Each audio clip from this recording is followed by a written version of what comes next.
Hi guys, welcome to know it know. నేను మీ సమ్రాట్ in తెలుగునో. ఈ రోజు మనం మాట్లాడుకోబోయేది స్పేస్లో ఉన్న ఒక టెలిస్కోప్ గురించి. అది స్పేస్ని చూడటమే కాదు, ప్రశ్నిస్తుంది. మనం చూసిన యూనివర్స్ని క్వశ్చన్ చేస్తుంది.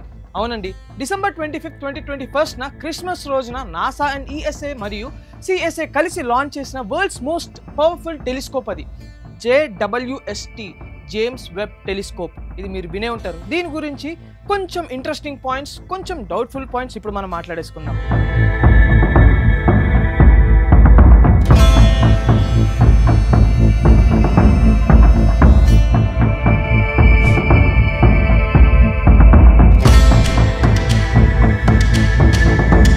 ఇది హబుల్ టెలిస్కోప్ కన్నా 100 టైమ్ పవర్ఫుల్. అంటే ఇది ఎర్త్ని 1.5 మిలియన్ కిలోమీటర్స్ దూరం నుంచి చూడగలుగుతుంది అనమాట.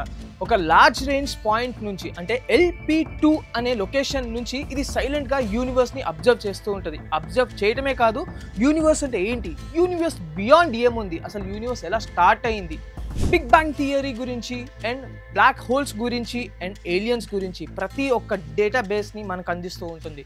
అండ్ దీనికి ఒక సూపర్ పవర్ కూడా ఉందండి, అదే ఇన్ఫ్రారెడ్ విజన్ అనమాట. అంటే ఎలాంటి డస్ట్ అయినా లేదంటే గ్యాస్ పార్టికల్స్, గ్యాస్ క్లౌడ్స్ నుంచి కూడా ఇది చూడగలుగుతుంది అనమాట.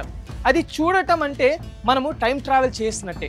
లైట్ ట్రావెలింగ్కి ఇయర్స్ పడుతుంది కాబట్టి జేమ్స్ వెబ్ చూసింది million years of old light అని చెప్పుకోవచ్చు. ఆల్మోస్ట్ బిగ్ బ్యాంగ్ తర్వాత ఫస్ట్ లైట్ అనమాట. కానీ ఈ టెలిస్కోప్ చూసిన ఫస్ట్ ఇమేజ్ చూసిన సైంటిస్టులు షాక్ అయ్యారు. Why? Because what they saw was అసలు ఎగ్జిస్టెన్స్లోనే లేదు. వాళ్ళు చూసినది ఎగ్జిస్టెన్స్లోకి లేదు, కానీ అలాంటి డేటా ఈ జేమ్స్ వెబ్ అనేది ఇచ్చింది. మ్యాటర్లోకి వెళ్తే, బిగ్ బ్యాంగ్ థియరీ ప్రకారం యూనివర్స్కి రఫ్లీ 13.8 బిలియన్ ఇయర్స్ ఏజ్ ఉంటుందన్నమాట. ఫస్ట్ గ్యాలక్సీ ఫామ్ అవ్వటానికి 500 మిలియన్ ఇయర్స్ అవుతుంది. స్టార్ట్ అవ్వటానికి మాత్రమే నేను చెప్తున్నాను.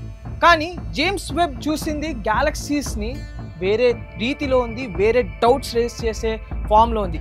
బిగ్ బ్యాంగ్ థియరీ 300 మిలియన్స్ ఇయర్స్లోనే కంప్లీట్ అయినట్టు ఇది చూపిస్తుంది. బ్రైట్ మెచ్యూర్డ్ స్ట్రక్చర్స్ లాంటివి కనిపిస్తూ ఉన్నాయి. సో సైంటిస్టులకి ఒకటే క్వశ్చన్, ఎలా పాసిబుల్ అయింది ఇది? Did the universe form faster than we thought? అంటే మనం 13.8 మిలియన్ ఇయర్స్ ఒక యూనివర్స్ ఫామ్ అవుతుంది అనుకునేది తప్ప దానికనే ఫాస్ట్గానే అవుతుందా? టైంని రాంగ్గా మెజర్ చేస్తున్నామా మనము అనే ఒక క్వశ్చన్ సైంటిస్ట్ మైండ్స్లో ఉండిపోయినాయి. ఈ questions to big bang theory base shake అయిపోయిందనమాట. జేమ్స్ వెబ్ డిటెక్ట్ చేసిన గ్యాలక్సీస్ చాలా మ్యాసివ్, ల్యూమియస్గా ఉన్నాయన్నమాట. ఒక ఎర్లీ స్టేజ్లో యూనివర్స్ అయితే స్టార్ ఫార్మేషన్ జస్ట్ స్టార్టింగ్ స్టేజ్లోనే ఉండాలి. బట్ ఇవన్నీ ఆల్రెడీ మెచ్యూర్ గ్యాలక్సీస్లా బిహేవ్ చేయడం స్టార్ట్ చేసింది. అది మన జేమ్స్ వెబ్ చూపించింది. సో క్వశ్చన్స్ మళ్ళీ రేజ్ అవుతున్నాయి. Are science or physics modules ఇన్కంప్లీట్గా ఉన్నాయా, లేదా డార్క్ మ్యాటర్ ఎక్కువ వర్క్ చేయటం మనం మానేసామా, దానిపైన ఎక్కువ కాన్సన్ట్రేట్ చేయాలా? డార్క్ మ్యాటర్ మరియు డార్క్ ఎనర్జీ మిస్టరీస్లో మనము ఎంతవరకు తెలుసుకోవాలి? JWSTలో గ్రావిటేషనల్ లెన్సింగ్ ప్యాటర్న్ ఎక్స్పెక్టెడ్గా లేవు. లైట్ బెండ్ అవ్వడం డార్క్ మ్యాటర్ మాడ్యూల్కి మిస్ మ్యాచ్ అవుతూ వస్తుంది ఆ టెలిస్కోప్లో. సో సైంటిస్టులు చెప్తున్నారు, మేబీ డార్క్ మ్యాటర్ అనే కాన్సెప్టే రాంగ్ ఏమో, dark energy expansion rate change అవుతూ వస్తుందేమో. అంటే ఇప్పటివరకు మన సైంటిస్టులు ఒక ఫ్రీక్వెన్సీ రేట్ని డార్క్ మ్యాటర్కి ఫిక్స్ చేసి ఉంచారు, కానీ అది తప్పవచ్చు. అది మన సైంటిస్టులు చేసిన తప్ప, లేదా మనం తెలియనిది అనుకోనిది పైన ఇంకోటి ఉందా? Entire universe expansion module rethink చెయ్యాలి. Exoplanet, atmosphere, life science ఇవి నిజంగా ఉన్నాయా లేవో తెలుసుకుందాం.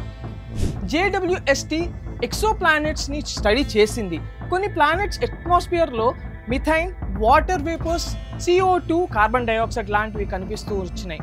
అవి న్యాచురల్ గ్యాసెసా లేదా బయాలజికల్ ప్రాసెస్ హింట్సా? సైంటిస్టులకి మళ్ళీ డౌట్ రేజ్ అవుతుంది. Are we looking at alien chemistry? అంటే మనం ఏలియన్సా, లేదంటే మనం ఏలియన్స్ చుట్టూ ఉన్నామా? ఏలియన్స్ లైఫ్ ఎగ్జిస్టెన్స్లోకి మనం వచ్చామా? మన లైఫ్ ఎగ్జిస్టెన్స్లోకి వేరే గ్యాలక్సీస్ నుంచి ఏలియన్స్ కనిపిస్తున్నాయా? లేదా ఎర్లీ లైఫ్ ఇండికేటర్స్ పాసిబులా? ఈ డిస్కవరీ మనకి ఒక డేంజరస్ థింగ్, బట్ ఎక్సైటింగ్ క్వశ్చన్స్ని రేస్ చేస్తుంది. ఆర్ వి ఎలోన్ అనేది? బట్ వీఆర్ నాట్ ఎలోన్ అనేది సైంటిస్టులు చెప్పుకుంటూ వచ్చారు. అది ఎంతవరకు క్లారిటీ, ష్యూరిటీ అనేది వాళ్ళే మనకు చెప్పాలి. ఇప్పుడు సైంటిస్టులు కన్ఫ్యూజన్లో పడ్డారు, ఎగ్జైటెడ్గా ఉన్నారు. ఎందుకంటే బికాస్ ఈ డేటాతో మనకి new physics, new cosmology theories రావచ్చు. మేబీ బిగ్ బ్యాంగ్ మోడల్ని అప్డేట్ చేయాలేమో, మేబీ యూనివర్స్ సైక్లిక్గా ఉంటుందేమో, birth death rebirth like cosmic అవన్నీ బ్రీతింగ్ ఏమో, లేదా యూనివర్స్ అనేది ఇన్ఫినిట్ మల్టిపుల్ వర్స్లో ఒక బబుల్ లాంటిది మాత్రమేమో, ఈ బబుల్ ఒక న్యూ యూనివర్స్ ఏమో, లేదంటే మనమే ఒక బబుల్లో ఉన్నామా, మన లాంటి బబుల్స్ చాలా ఉన్నాయా. ఇది మీరు చూసుకున్నట్లయితే కొన్ని విష్ణుమూర్తి ఫోటోల్లో ఆయన పవలించినప్పుడు ఆయన చుట్టూ కొన్ని బబుల్స్ ఉంటాయి. మనం ఇప్పుడు గాడ్ని తెలుసుకుంటున్నామా? జేమ్స్ వెబ్ నిజంగానే గాడ్ ఎగ్జిస్టెన్స్ని కూడా చూపిస్తుందా?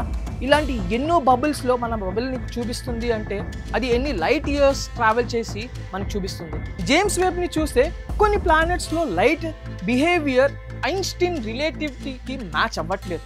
సో సైంటిస్టులు మళ్ళీ డౌట్స్ అనేవి రేస్ చేస్తున్నారు. మేబీ ఐన్స్టైన్ థియరీని కూడా అప్గ్రేడ్ చేయాలేమో అని. అది చేయటం అంటే న్యూ ఫిజిక్స్ని వెయిటింగ్ బియాండ్ స్టార్స్ అనమాట.